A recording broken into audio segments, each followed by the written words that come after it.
Assalamualaikum warahmatullahi wabarakatuh. Perkenalkan, nama saya Dahlia dengan NIM 4152501043. Di sini saya akan menjelaskan UAS Fundamental Struktur Data dan Algoritma dengan dosen pengampu Ibu Umni Salama ST MMSI. Lanjut aja untuk soal yang nomor 1, itu kita ada binary tree. Nah, teman-teman, sebelum kita menjawab soal, kita pahami dulu apa itu binary tree. Nah, binary tree itu adalah salah satu struktur data berbentuk pohon di mana setiap nodenya hanya memiliki maksimal 2 anak, yaitu kiri left child dan kanannya itu right child. Struktur ini biasanya digunakan untuk menyimpan data agar lebih mudah dicari dan diurutkan atau diproses menggunakan berbagai metode transversal seperti pre-order, in-order, dan post-order. Nah, pada gambar dari soal ini, node yang paling atasnya itu ada B, yaitu node B ini kan bercabang menjadi 2, yaitu yang kiri menuju X, yang kanan itu menuju Y.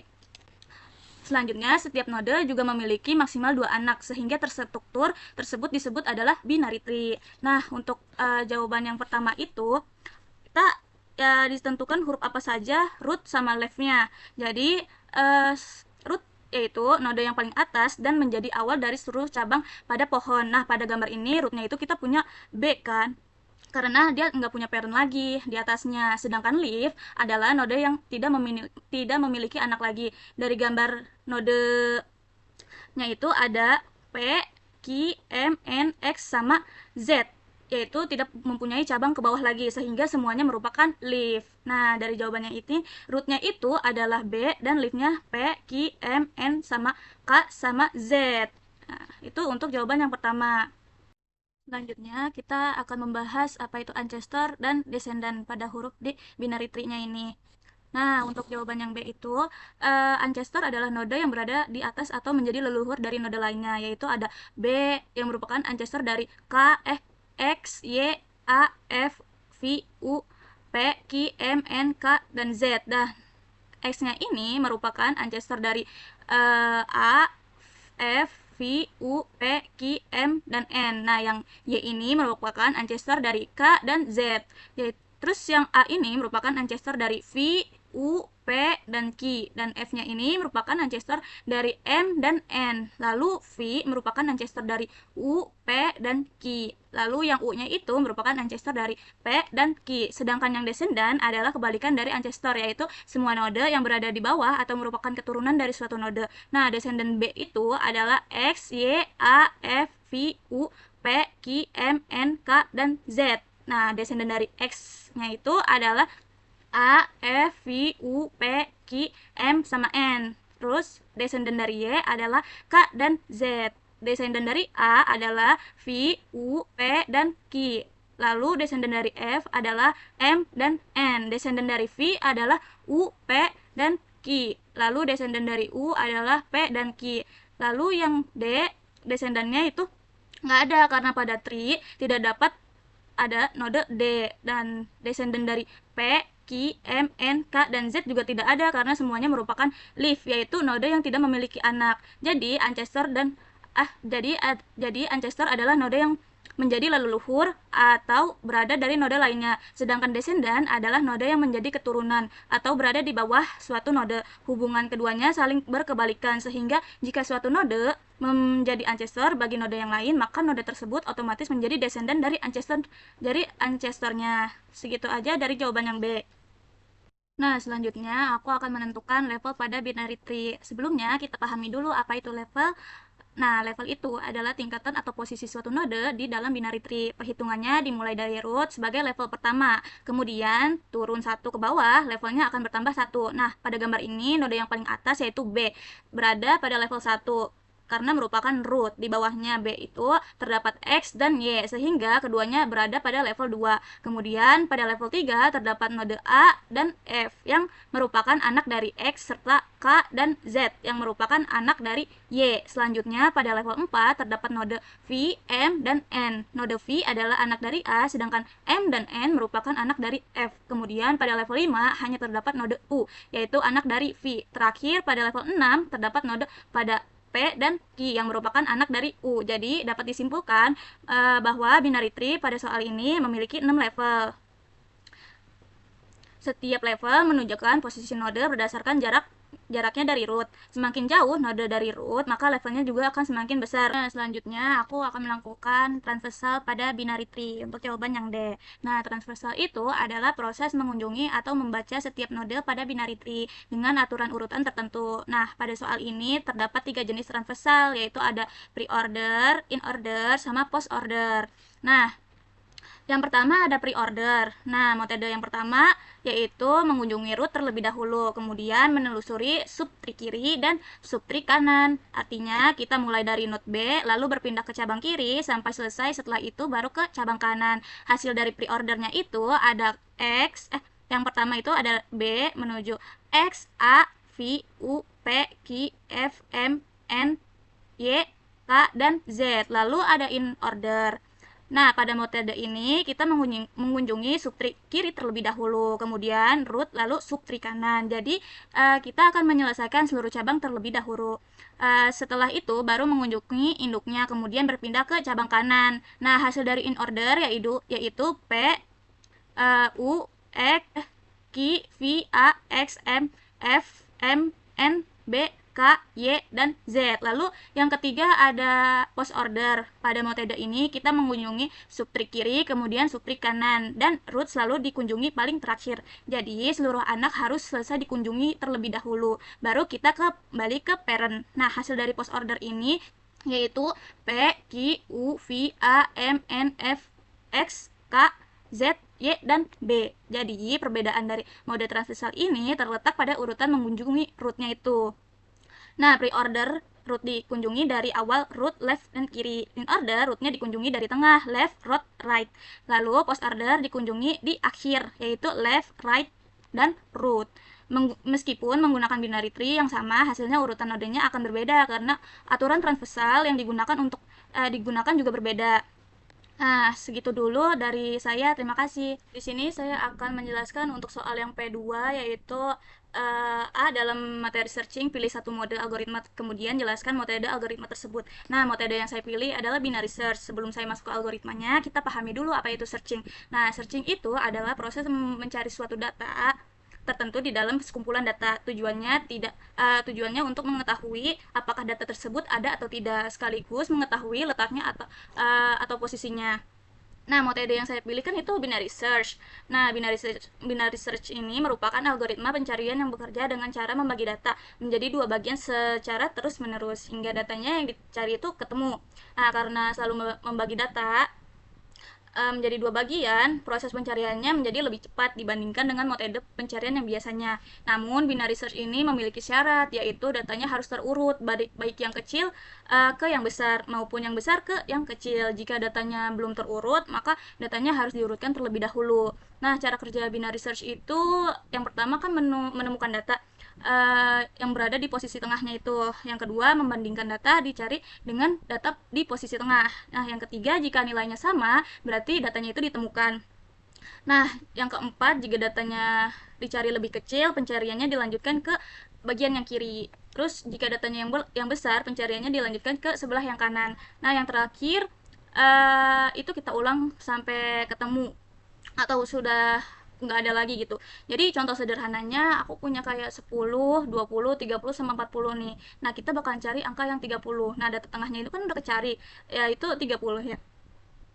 Terus habis itu nggak perlu meriksa data lainnya lagi. Dari contoh yang aku buat binary search ini, bisa lebih cepat lah karena tidak harus mencari satu persatu. Nah, kelebihannya itu dari binary search yaitu proses pencariannya lebih cepat, efisien dibandingkan linear search, karena tidak perlu memeriksa semua data satu persatu. Oleh karena itu, binary search sangat cocok digunakan untuk mencari data dalam jumlah yang banyak. Segitu aja untuk yang untuk sekarang aku bakalan jawab yang nomor 2B. Nah, pada nomor ini saya akan membandingkan bubble sort dengan merge sort. Nah, perbedaan pertamanya ada pada cara kerjanya dulu. Nah, bubble sort ini mengurutkan data dengan membandingkan dua elemen yang bersebelahan. Jika urutannya salah, maka kedua elemen tersebut ditukar. Proses ini dilakukan terus-menerus sampai semua datanya sudah terurut. Nah, sedangkan yang merge sort ini menggunakan metode divide and conquer, yang artinya itu datanya itu tidak langsung dibandingkan satu persatu, tetapi dibandingkan menjadi beberapa bagian kecil dahulu. Setelah setiap bagian selesai diurutkan, semua bagian tersebut akan digabung kembali sehingga menghasilkan data yang sudah terurut. Nah, dari segi kecepatan nih, kecepatan bubble chart itu lebih lambat karena melakukan perbandingan dan pertukaran data. Sementara yang merge itu lebih cepat karena datanya jumlahnya itu kan banyak, karena proses pembandingannya itu membutuhkan perbandingan menjadi lebih membuat jumlah perbandingan menjadi lebih efisien. Nah, namun kalau yang merge sort ini memiliki kekurangan, yaitu membutuhkan memori tambahan saat proses penggabungan datanya itu. Sedangkan yang bubble tidak membutuhkan memori tambahan karena proses pengurutannya dilakukan langsung pada data yang ada. Kalau di video kali ini aku bakalan jelasin untuk jawaban yang C-nya itu. Data awalnya itu yang diminta adalah 80, 130, 90, 60, 70, sama 40. Nah, karena binary search ini mengharuskan datanya sudah terurut, maka aku bakalan urutin terlebih dahulu, yaitu 40, 60, 70, 80, 130, 190. Nah, yang 40 ini 0, yang 60-nya ini 1, 70 ini 2, 80 ini 3, terus 130 ini 4, terus 190 ini 5. Nah, awalnya itu sama dengan 0, terus akhirnya sama dengan itu 5. Jadi data yang bakal kita cari itu 60. Nah, langkah awal itu uh,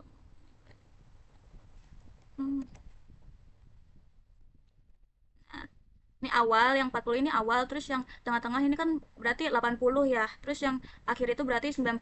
Jadi awalnya itu 0, terus akhir itu 5, terus tengahnya itu 0 ditambah 5 di 2 sama dengan itu 2. Lalu yang data di posisi tengahnya itu kan 70 ya, di posisi tengah-tengah ini antara 70 sama 80. Jadi 70 bandingkan dengan 60. Nah, karena 60 lebih kecil ya, lebih kecil dari 70, maka pencariannya itu dilakukan di sebelah kiri. Nah, sehingga awal sama dengan 0, akhirnya sama dengan tengah dikurang 1 sama dengan itu 1. Terus langkah kedua, lanjut langkah kedua itu kita bandingin yang awal sama akhir. Jadi 40 sama 60 bandingin. Terus awalnya itu kan sama dengan 0 ya. Terus akhir sama sama dengan itu 1. Tengahnya tengahnya sama 0 ditambah 0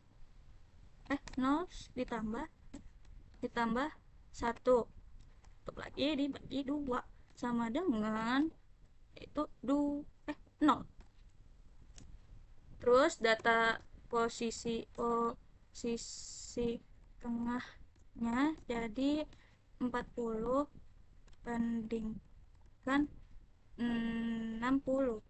Karena 60 lebih kecil dari lebih besar dari 40, maka pencariannya dilakukan ke bagian yang kanan. Nah, jadinya sehingga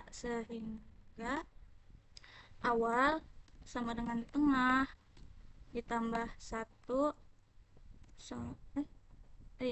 ditambah tengah ditambah 1 sama dengan 1. Akhirnya akhir sama dengan 1. Terus lanjut ke langkah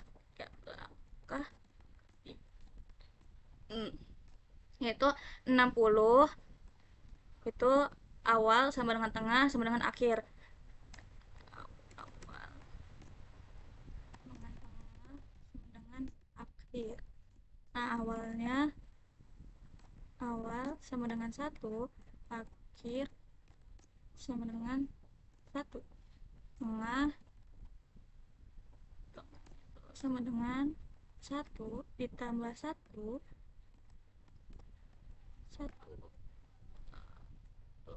terus habis itu dibagi 2 sama dengan 1. Nah, data posisi tengah sama dengan 60. Nah, jadi terakhir nih 60 dibandingkan dengan 60. Nah, udah ketemu kan ini berarti. Jadi ini tuh udah terakhir, jadi 3 langkah, yaitu langkah pertama saya mengurutkan data terlebih dahulu karena binarinya hanya bisa digunakan pada data yang sudah terurut. Nah, setelah diurutkan jadi menjadi 40, 60, 70, 80, 130 sama 190. Nah, saya menentukan posisi awal yaitu 0 dan posisi akhirnya itu adalah 5. Kemudian saya menghitung nilai tengahnya yaitu dengan rumus awal ditambah akhir. Nah, lalu dibagi 2 sehingga terdapat nilai tengah atau angka 70. Karena angkanya yang dicari itu 60 kan lebih kecil dari 70, maka saya hanya mencari pada bagian kiri. Selanjutnya saya menghitung nilai tengahnya lagi tuh dan mendapatkan yaitu 40. 40 karena 60 itu kan lebih besar dari 40 tuh ya. Maka saya mencari lagi ke bagian kanan. Pada langkah terakhir nilainya itu uh, pada angka 60. Kalau di sini aku bakalan jelasin untuk jawaban yang D, yaitu aku bakalan yang bubble chart dulu.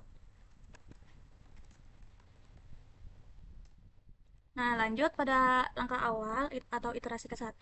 Iterasi ke-1 itu bandingkan 13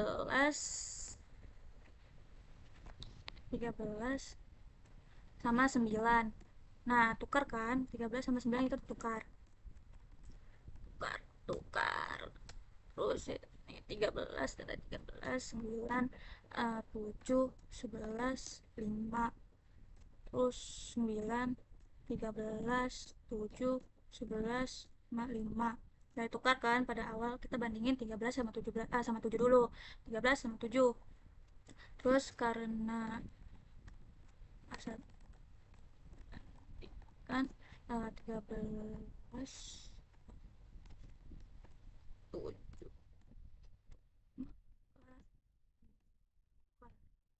Terus bandingin lagi 13 sama 11. 9, 13, 7, 11 sama 5. 9, 7, 11, 13, 5. 5. Karena 13 lebih kecil dari 5, maka ditukar. Terus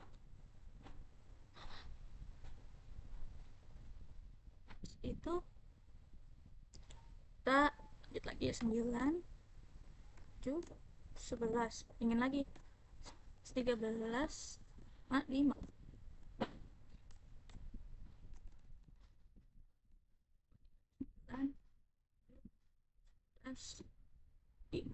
bandingin 5, 13 sama 5 kita bandingkan lagi.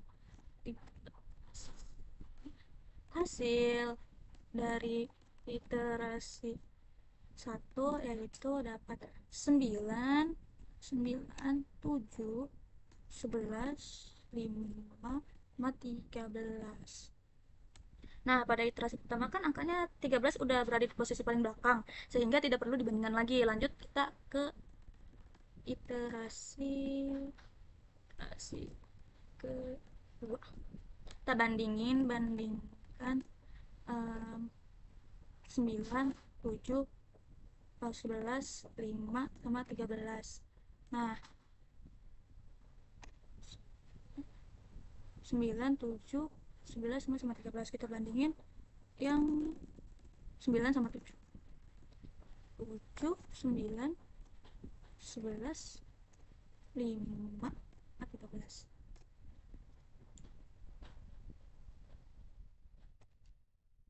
Nah, karena 11 lebih besar dari 5, maka ditukar. Jadi 7, 9, 11, 5, sama 13. Kita tukar 11 sama 5. 7, 9, 5, 11, 13. Nah, ini hasil dari iterasi yang kedua. Hasil iterasi kedua.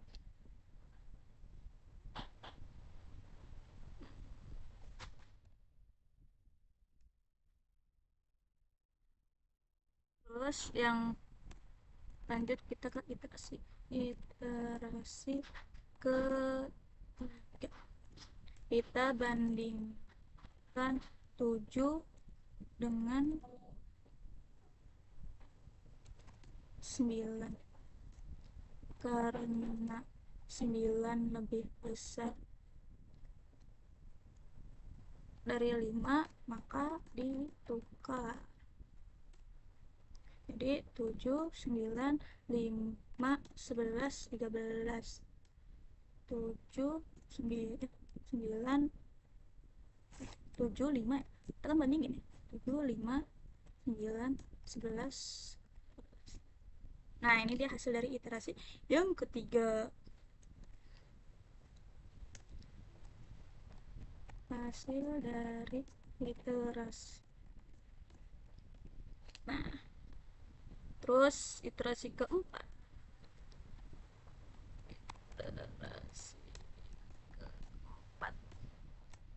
Bandingkan 7, 5. Nah, jadi 7, 5, 9, 11, 13. Jadi 5, 7, 9, 11, 13. Nah, itu ini nih akhirnya nih hasil dari iterasi keempat.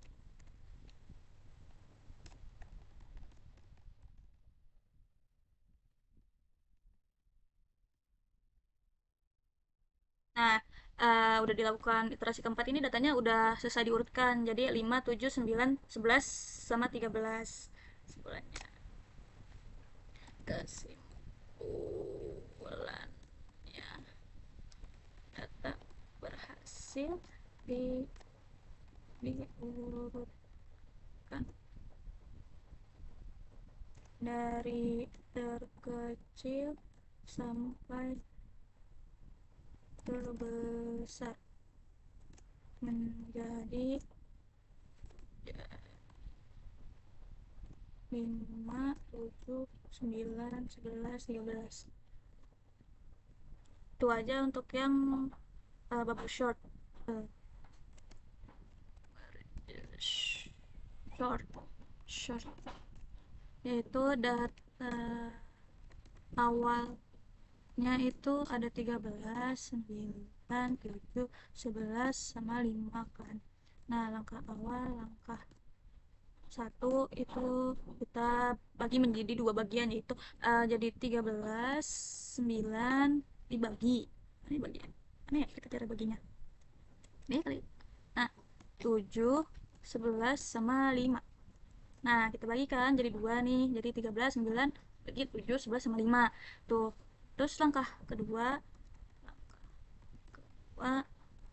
yaitu kita bagi yang paling kiri dulu, yaitu 13 9.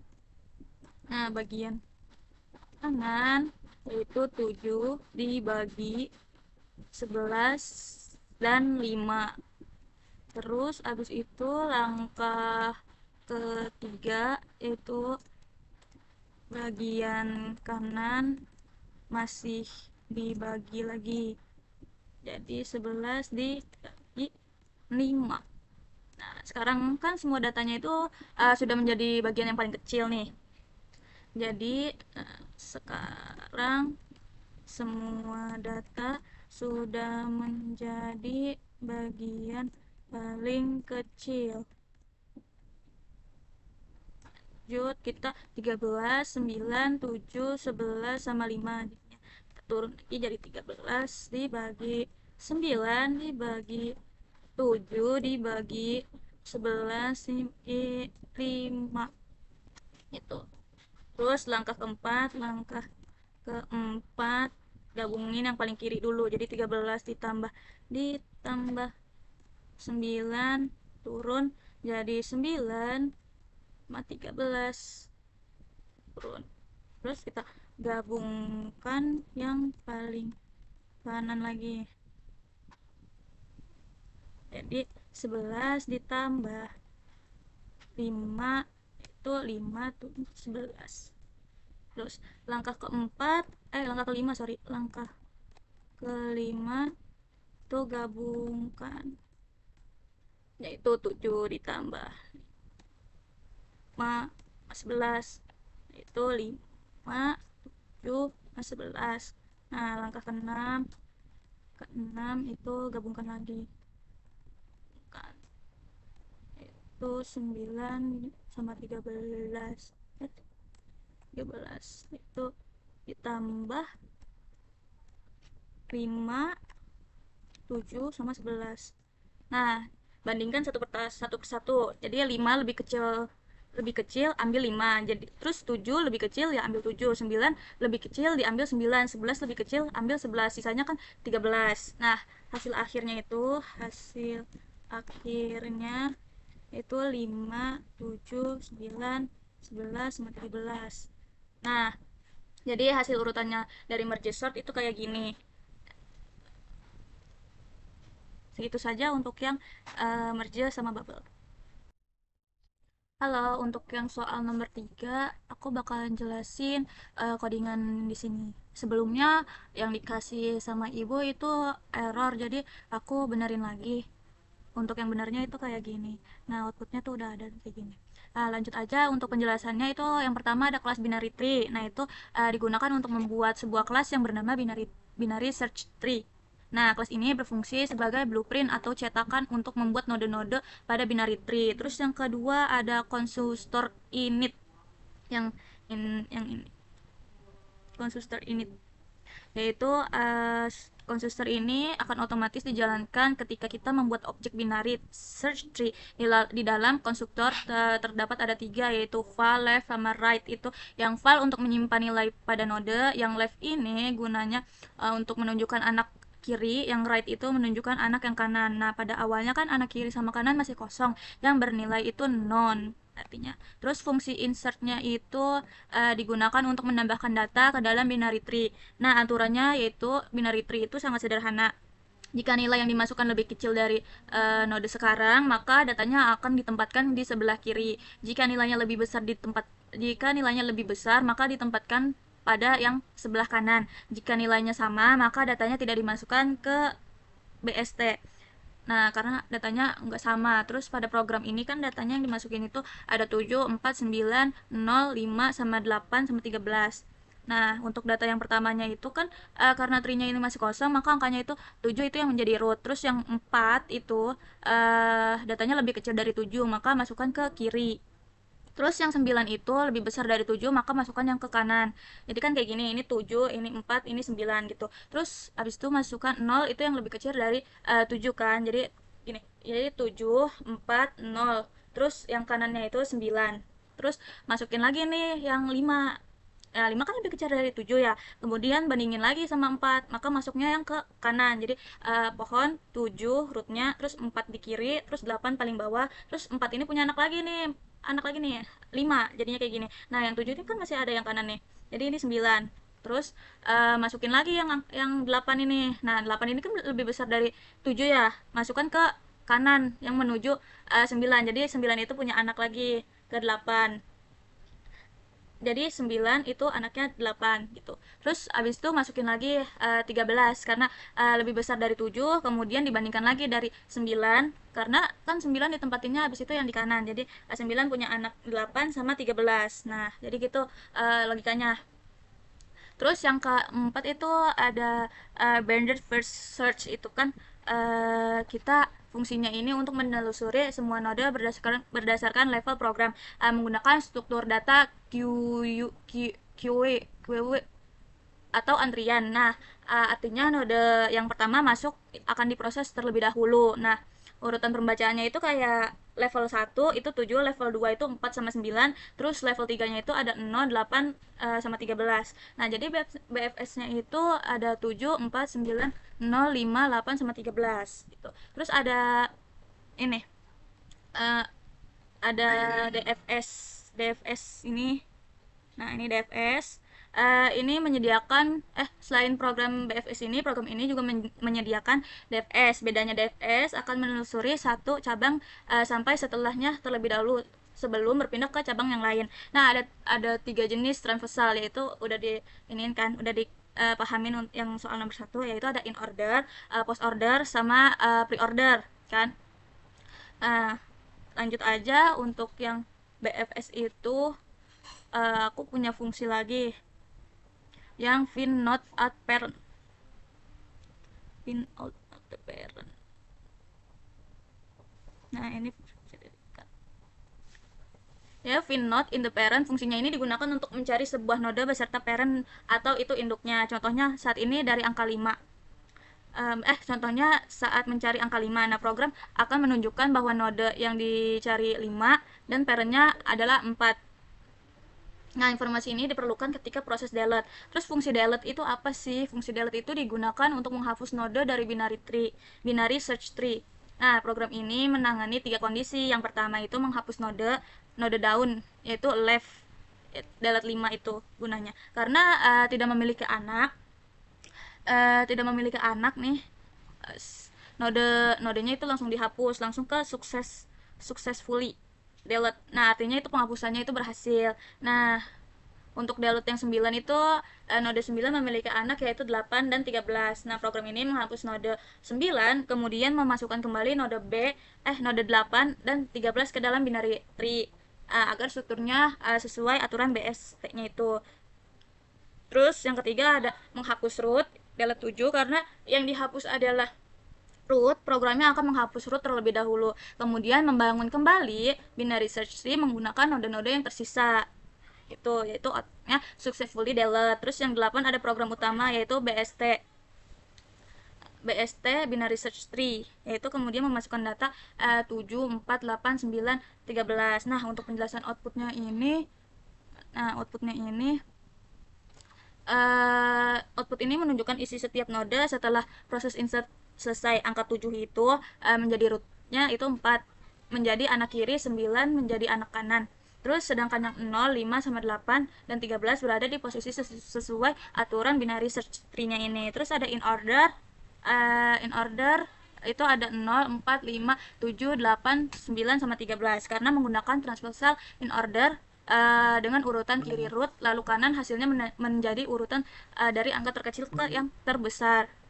Terus output pre-order itu ada 7, 4, 8, 0, 5, 9, 8 sama 13 kan.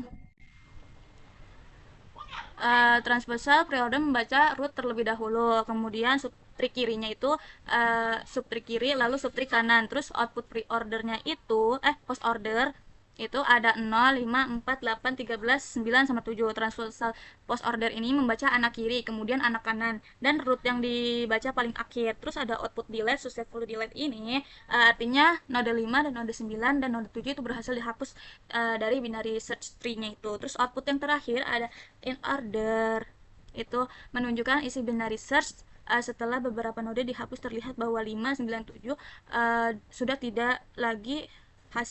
sudah tidak ada lagi hasil dari in order itu tetap berurutan, yang berarti struktur data search tree-nya ini masih benar meskipun sudah dilakukan proses delete. Jadi kesimpulan dari codingan ini itu mengimplementasikan binary search tree dengan operasi insert, birth search, BFS itu DFS, terus mencari node beserta parent dan delete-nya. Setelah semua data dimasukkan ke struktur tree tersebut, struktur tree itu sesuai aturan BFS, yaitu nilai yang lebih kecil berada di kiri dan nilai yang besar berada di kanan. Hasil transversal in order itu menghasilkan data yang terurut, sedangkan proses delete berhasil menghapus node tanpa merusak struktur binary search-nya. Sedemikian program ini menunjukkan bagaimana BFS dapat digunakan untuk menyimpan dan mengelola data secara efisien. Segitu saja untuk penjelasan untuk nomor 3 yang codingan.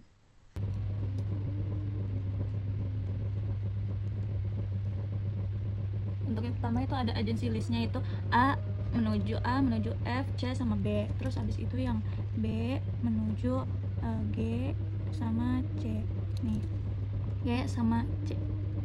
B, G sama C yang B. Terus habis itu yang C menuju F. Terus habis itu yang D menuju C. D menuju C. Terus yang E menuju D, E.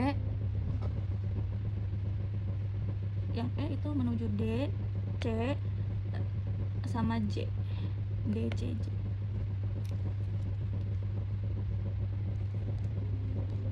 J. Terus yang F menuju D. Terus yang G menuju C ke E. Terus yang J menuju D sama K. Terus yang terakhir K menuju E sama G.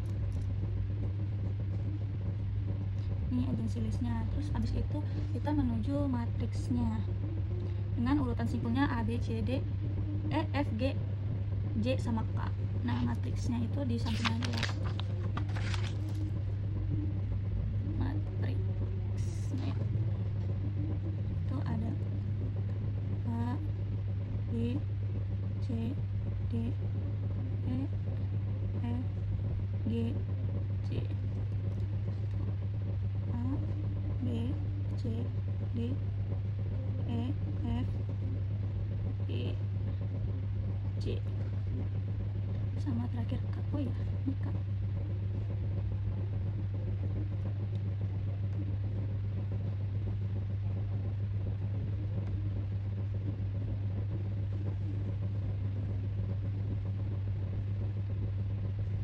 Selanjutnya untuk yang A itu ada 0, 1, 1, 0,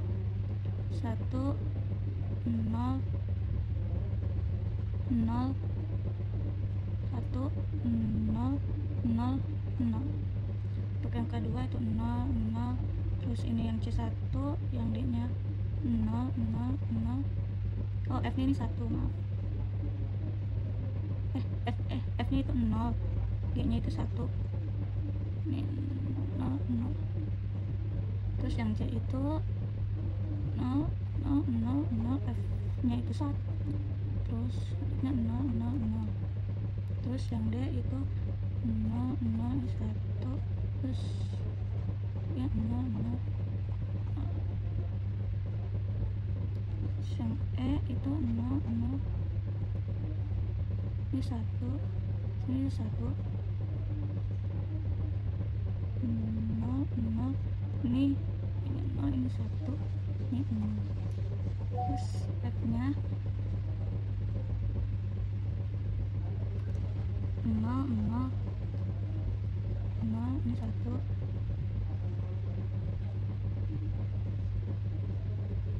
0, 0, 0, 0, 0. Terus yang G 0, tuh D nya 0, 0, 0, 0. Yang J 0, 0, 0.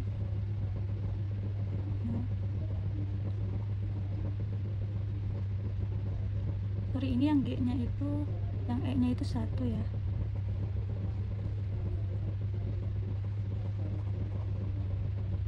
Terus yang G ini 1. Terus yang K 0, 0, 0, 0. E nya 1. Terus ininya F nya 0, ininya 1. Nya 0. Itu saja untuk agensi matriksnya. Selanjutnya untuk yang B itu BFS dari node A. Ini langkah dasarnya itu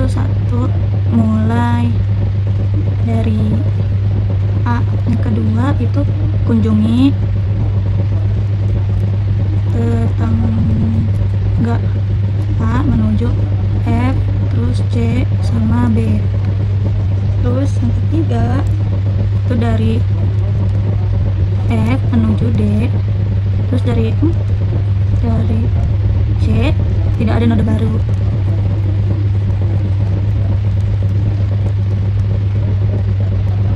Terus yang dari D, dari B dulu ya, dari B itu ke G, terus 6 dari D baru itu tidak ada nomor, ada node baru. Terus selanjutnya dari G, dari B, dari G benar, dari G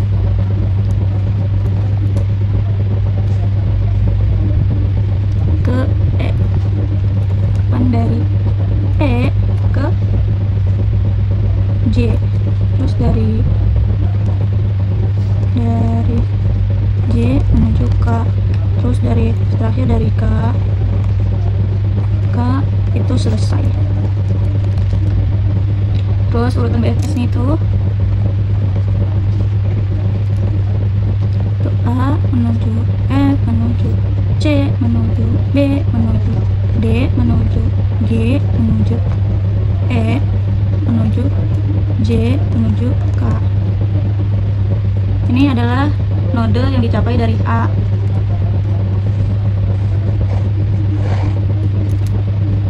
Terus yang B, weight graph-nya itu yang B.